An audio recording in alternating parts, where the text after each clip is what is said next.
To fa ana wata sai ga wata, yanzu rundunar 'yan sandan Najeriya ta samu gagarumin nasara, inda ta kama wani ƙasurgumin ɗan bindiga mai garkuwa da mutane.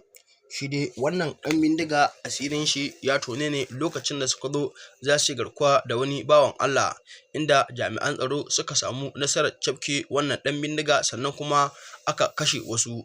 To bayan an kashe su, inda aka yi ma wannan ɗan bindiga tambayoyi, shi daga ina yake, inda yake lalle shi yaron Kacalla Haro ne, wani shugaban 'yan bindiga.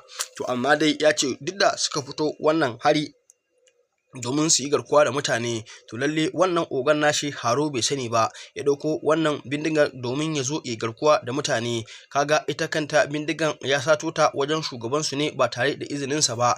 To wannan dai cin amana yanzu kam ya riga ya yi yawa a Najeriya, domin dai su 'yan bindigan nan ko da wani lokaci a cikin daji suke zama, ba wai cikin gari ba. To amma mafi yawanci masu taimaka musu, wanda ake kira da informa, ko da wani lokaci su suna zaune ne cikin al'umma. Wani lokaci za ka samu abokinka ne, wani ƙananka ne, wani ɗan gidanku ne, wani kuma zai kasance yayanka ne. Kamar yadda jami'an tsaro ko da wani lokaci suna faɗa cewa duk inda ka ga an zo an yi garkuwa da wani, to lalle akwai sa hannun wani wanda yake a cikin wannan anguwa. Kuma wannan maganan gaskiya ne, amma in ba haka ba, babu yadda za a yi mutumin da yake cikin daji, kai baka san shi ba, bai san ka ba, kuma bai taɓa ganin ka ba, kuma ya zuwa gidanka ya sace ka, lalle sai da sa hannun wani. Kuma wannan 'yan bindiga yanzu a ƙasar nan lalle sun takura ma al'umma matuƙa, domin yanzu ɗan Najeriya ba abin da ya fi buƙata yanzu a Najeriya irin a ce an samu tsaro. Domin idan aka ce an samu tsaro, in Allah ya so yarda, duk sauran abubuwan lalle komai zai samu cikin sauƙi ba tare da an sha wahala ba. To amma matuƙar aka ce babu tsaro, to komai fa na iya lalacewa sanadiyar wannan rashin tsaro. Idan ba ku manta ba, hatta wutar nefa yanzu a Najeriya da ba a kawowa, a kwanakin baya kuna ji gwamnati ta fito kuru-kuru, inda ta fitar da sanarwa cewa lalle 'yan bindiga sun hana a je a gyara wannan wutar nefa. To amma kuma irin wannan sanarwa da gwamnati ta yi, to lalle fa abin ya zama babban abin kunya.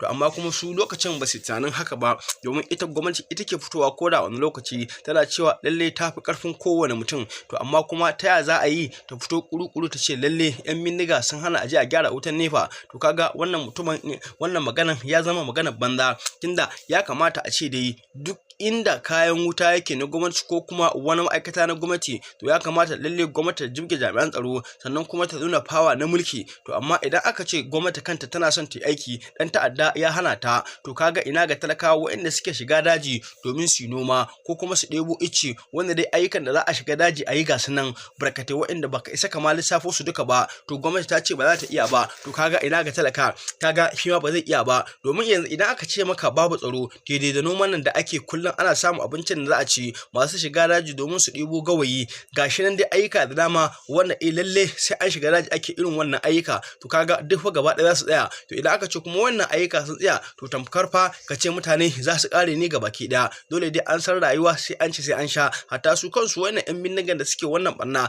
lalle sai sun ci sannan sun sha suke iya zuwa su yi wannan barna. Abin da zai baka mamaki, wanda wannan harka na garkuwa da mutane da 'yan bindiga suke yi, sannan kuma za ka ga akwai ƙauyukun da dama inda za a ƙagaba musu haraji a ce sai sun biya miliyan 10 ko miliyan 20, sannan kuma idan ba su ɗauki wannan kuɗi suka bayar ba, lalle za ka je 'yan bindiga sun ɗauki alƙawarin cewa za su je su kashe su. Kuma wani lokaci za ka ga za a je a sanar ma jami'an tsaro, to amma kuma da dama sai ka ji jami'an tsaron ko sun ce lalle ba a ba su izini ba, ko kuma su ce ai ba su da kayan aikin da za su tunkari wannan 'yan bindiga. To amma abin da zai baka mamaki shine, su 'yan bindiga a ina ne za su je su samo wa'innan bindigogi? Tunda dai a yanzu duk wanda ka tambaya ba zai ce ma ga inda ake sayar da bindiga ba, ko ga wani shago wanda ake sayar da wannan bindiga, ko ga wani guri da ake kera ta na musamman ka je ka saya ba. Wannan haka amma ba zai taɓa yiwuwa ba. To amma yanzu bindiga ya yi yawa a hannun mutane, domin yanzu ko rigima kake yi da mutum, kawai sai ka ji labarin cewar wani ya je ya ɗauko 'yan bindiga sun zo sun kama maƙiyinsa sun kashe shi, wanda kuma ba za a iya gane shin wane ne ya zo wannan kisan kan ba, sai dai daga ba a dinga bincike a ce da wa yake faɗa. Kaga ba zai taɓa yiwuwa ba, domin idan da ko mai wuƙa ne ko mai adda zo ya kashe wani, sai a ce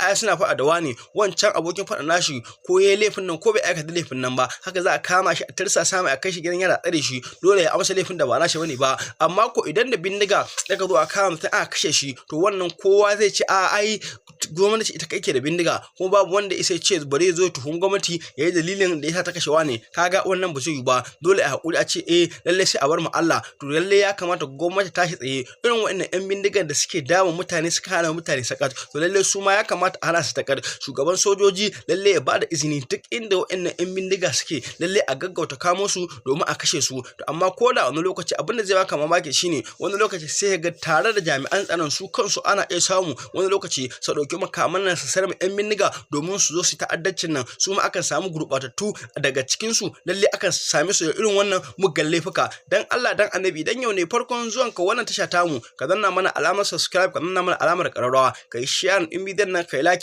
Muna godiya sosai ga cikakkun bidiyoyin dan ku kalla. Mai gida sunan ka waye? Sale waye? Yusuf. Daga ina? Daga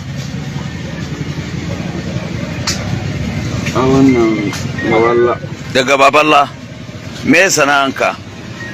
Ana tsakani da Allah ni dan kungiya ne, kana ji? Kungiyar me? Yaron Haro ne.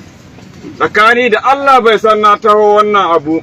Kuma daga na dawo wajenci, na je gidan yari. Daga na je ya dawo ya hana ni sata, ya ce kai kara, daga ran nan ban kara ba sai wannan ba. Sai wannan waye da bindigan nan? Na Haro ne. Waye Haro? Kacalla Haro. Kacalla Haro. Wallahi mai gera, amma wallahi bai sani ba. Bai san shine da ban sai na dauko ka na to. To suwa suka kidnapping din baban nan? Suwa suka kidnapping din baban nan? Wallahi Smoli shi ya kawo mu. Shi ya kawo ku? Waye Smoli? Wallahi yana can yanzu ba san inda yake.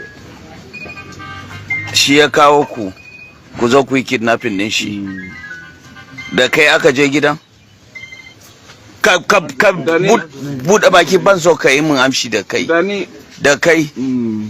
Da kuka je gidan, da kai da waye kuka je gidan? Da ni, Sale, da Weti, da Abasha, da Siboli. Ko nawa kenan? Hudu. Bindigan nan ire-iren su guda nawa AK din nan da kuka je da su? Biyu ne. Ina ɗayan? Yana can ba sani ba, na wanda aka kamo ba san inda yadda shi. Baka san inda aka yadda shi ba? Aba ya ce yana ce ya boye. Ya boye? Baba ka yahe ma. Za a yafe ma. Baba ka yahe ma ba. Ai yafe ma, dole za a yafe ma. Sauran mutanen ya za a same su? Ni yanzu da za a taimaka dan samun magani a bani ruwa in sha, duk mutane zan kamo su guda. Ya za ka yi ka kamo su? Amma tsakani da Allah daga na je gidan yari na dawo, wallahi ban kara ba, ban je da kowa ba. Me ya kai ka gidan yari? In je ruwa ne ana tayawa ne. Wannan ban so ka dinga abin nan din bakinka. Abin da na tambaye ka, interview din da nake maka yana da ka'ida. Abin da na tambaye ka za ka gaya mu. Abin da ban bukata ba lallai ba. Da ka je yari, laifin mai kai ka je gidan yari? Gidan yari? Gani da Allah can nage na sata. Can kake kai me? Nage ka sata. A sai ka saba.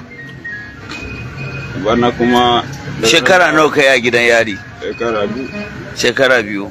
An sallame ka dawo, ya kamata ka canza ba, ka zo ka shiga mummunan hali. Bana shekara biyu ban je ko ina, Haro ya hana mu. A ƙarya kake. Yanzu yake nan kai ka ɗauko shi a wurin yaro. Bai san ba ni ba. Bai san kai ka ɗauka ba. Lokacin da ka ɗauka abin nan guda nawa ne? Ƙwayan harshashi guda nawa ne? 30. Okay. 30 da ɗaya. To,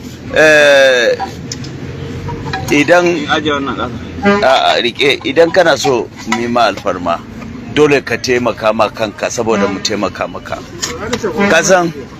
Kasan akwai wasu mutane, yara, wanda har yanzu ana garkuwa da su. Za ka iya taimaka mana, ka gaya mana inda kuka ajiye wa'incan su ma? Ba wanda na ajiye. amma ka san inda suke yi tsakani da Allah ka sani ban sani ba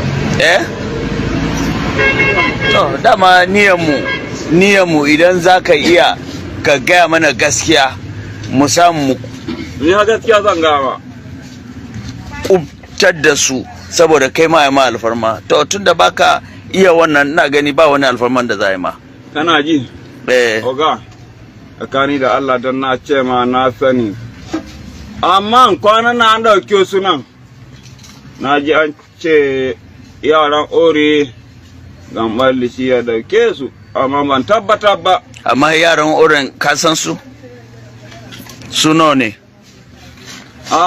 wanda suka yi aikin ban sani ba na ai yanzu yaran ci ina gani za su kai yawan a misali na ko ban ya gane ga wanda ya ga wanda to kai kudin fansa wanda aikin da kuka yi karshe nawa ne aka ba kudin fansa ban da ni wace baka taba kidnapping ba za ka ce to ai da ma kowa duk wanda aka kama zai ce farkon kenan kana ji ni daga na ito gidan yari ban ƙara wani abu ba wannan to ƙarya kake yi